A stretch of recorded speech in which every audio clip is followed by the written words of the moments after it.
বাংলার জনরবের পক্ষ থেকে আপনাদের সকলকে স্বাগত জানিয়ে আমাদের এই ছোট্ট ইউটিউব চ্যানেলের পক্ষ থেকে প্রিয় দর্শক, আপনারা জানেন যে গতকালই বিজেপির সদস্য সংখ্যা বাংলায় কি অবস্থার মধ্যে আছে সেটা প্রকাশিত হয়েছে।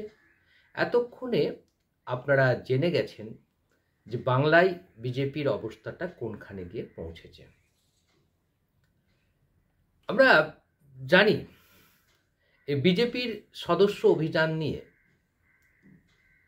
কত বছর অর্থাৎ 2024 সালের এসেছিলেন আমাদের রাজ্যে অমিত শাহ এসে এর উদ্বোধন করেছিলেন। সম্ভবত পুজোর আগেই এসেছিলেন তিনি এবং সে উদ্বোধন করেছিলেন।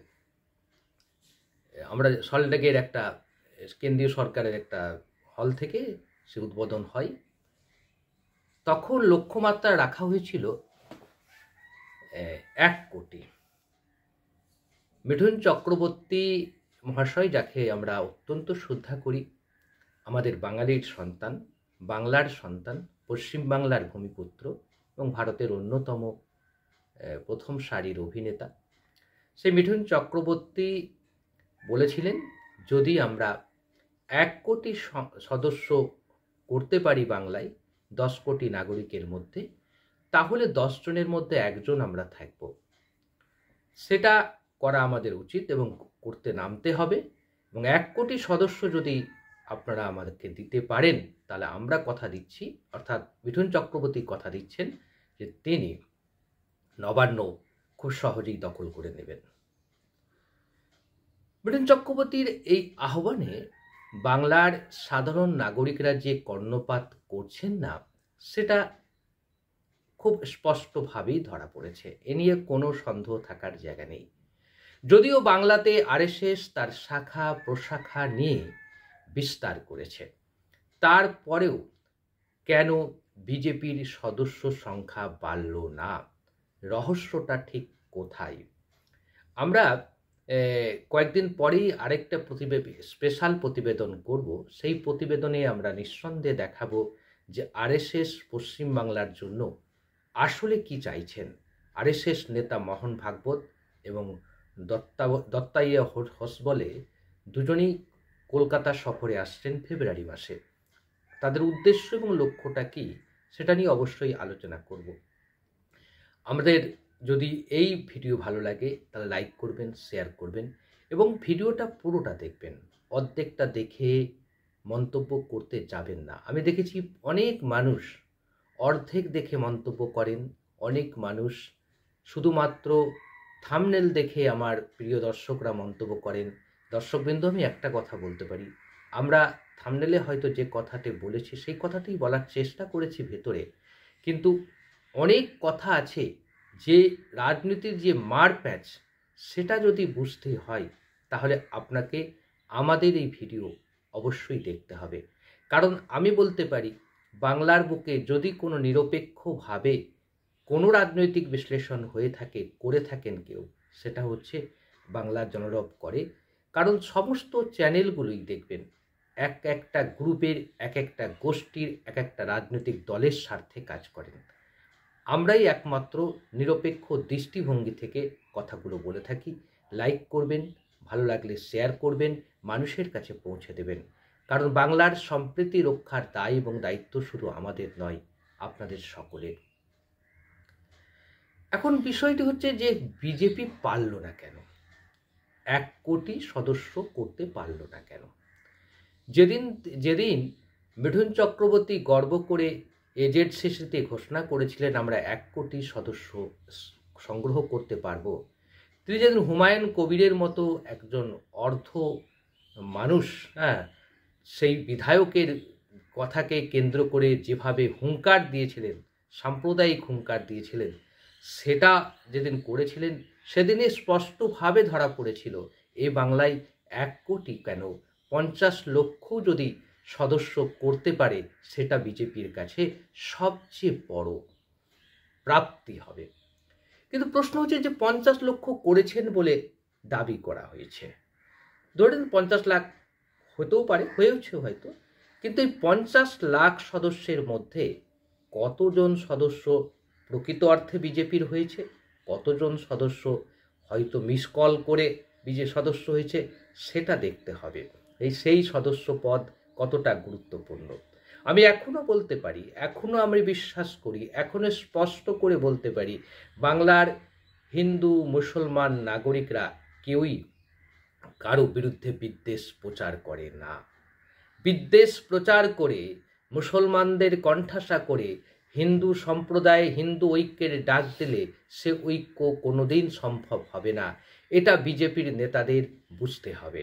আমি জানি না মোহন ভাগবত যিনি আসবেন ফেব্রুয়ারি মাসে কলকাতা সফরে এবং বেশ কয়েকদিন থাকবেন, তিনি কি নির্দেশ দিয়ে যান। আমার মনে হয় না যে মোহন ভাগবত এই নির্দেশ দিয়ে যাবেন যে বাংলায় হিন্দুত্বের প্রচার বাহক হয়ে প্রচার করুন। এই নির্দেশ হয়তো আসবে না বলে আমার মনে হয়।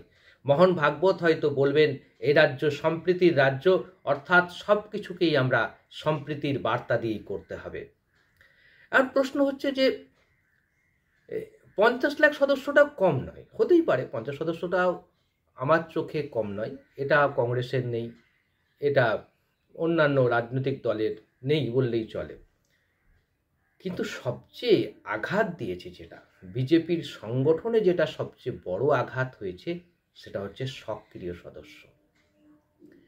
সক্রিয় সদস্যের নিয়মটা হচ্ছে, মানে নিয়মটা বলতে কি, একটা রাজনৈতিক দল যদি তাকে পরিপুষ্ট হতে হয়, তাকে যদি পরিপুষ্টতা লাভ করতে হয়, জনগণের কাছে পৌঁছাতে হয়, মানুষের কাছে পৌঁছাতে হয়, তাহলে অন্তত প্রতিটা বুথে কম করে হলেও 3টে করে সদস্য, সক্রিয় সদস্য প্রয়োজন।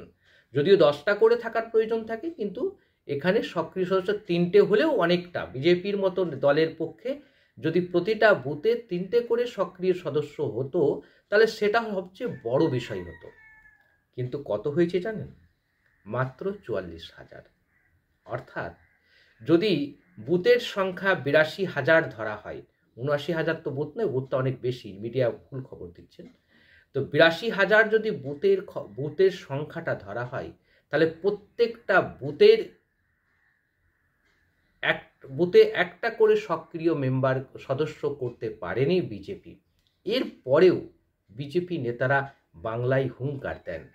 এর চেয়ে লজ্জাজনক, এর চেয়ে দুঃখজনক, এর চেয়ে জনগণ থেকে বিচ্ছিন্ন দল বললে বিজেপিকে অত্যুক্তি হবে না। যে বিজেপি দল বাংলার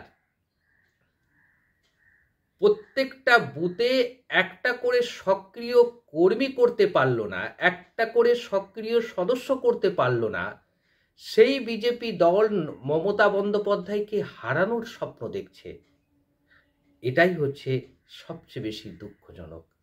কেন মমতা বন্দ্যোপাধ্যায়কে হারাতে গেলে, মমতা বন্দ্যোপাধ্যায়ের সঙ্গে লড়াই করতে গেলে প্রত্যেকটা বুথেই অন্তত একটা করে সক্রিয় সদস্য থাকাটা জরুরি ছিল। যদিও একটা করে সক্রিয় সদস্য দিয়ে মমতার মতো রাজনৈতিক দলের পক্ষে লড়াই করাটা খুব কঠিন, তবুও থাকলে বলা যেত যে কিছু একটা হতে পারে। তো যাই হোক, এই সদস্য পদের এই দৈন্যতার পর প্রশ্ন উঠেছে যে তাহলে কি বিজেপি এই রাজ্যে খুব ভালো কিছু করতে পারবে না? আমরা তো আগেই বলেছি যে বিজেপি যদি বিধানসভা নির্বাচনে 30টা থেকে 35টার বেশি আসন পায়, সেটাই অবাক হবে, বিস্ময়ের বিষয় হবে। বাংলাদেশ ইস্যুকে সামনে রেখে অনেক চিৎকার চেঁচামেচি করলেন শুভেন্দু অধিকারী, সুকান্ত মজুমদাররা, কিন্তু বাস্তবে তার কোনো প্রভাব যে পড়েনি, সেটা সক্রিয় সদস্য থেকেই স্পষ্ট হয়ে ধরা দিয়েছে। তাহলে আগামী দিনে কি হতে পারে? আগামী দিনে এবার বিজেপির যে তৃতীয় প্ল্যান অমিত শাহের, সেই প্ল্যান নিয়ে পরবর্তীকালে আলোচনা করব। অমিত শাহের প্রথম প্ল্যান ছিল বিজেপিকে শক্তিশালী করা। তিনি বুঝতে পেরেছেন বিজেপি শক্তিশালী হতে পারবে না, মমতার সঙ্গে লড়াই করতে পারবে না। এবার পিছন দরজা দিয়ে, মহারাষ্ট্রের মতো পেছন দরজা দিয়ে কিছু করা যায় কিনা, সে চিন্তা ভাবনা অমিত শাহ করছেন। তাহলে সেই চিন্তা ভাবনাটা কি, সেটা জানতে হলে চোখ রাখুন বাংলার জনরবে। আজ এই পর্যন্ত। আবারও দেখা হবে অন্য কোনো বিষয়।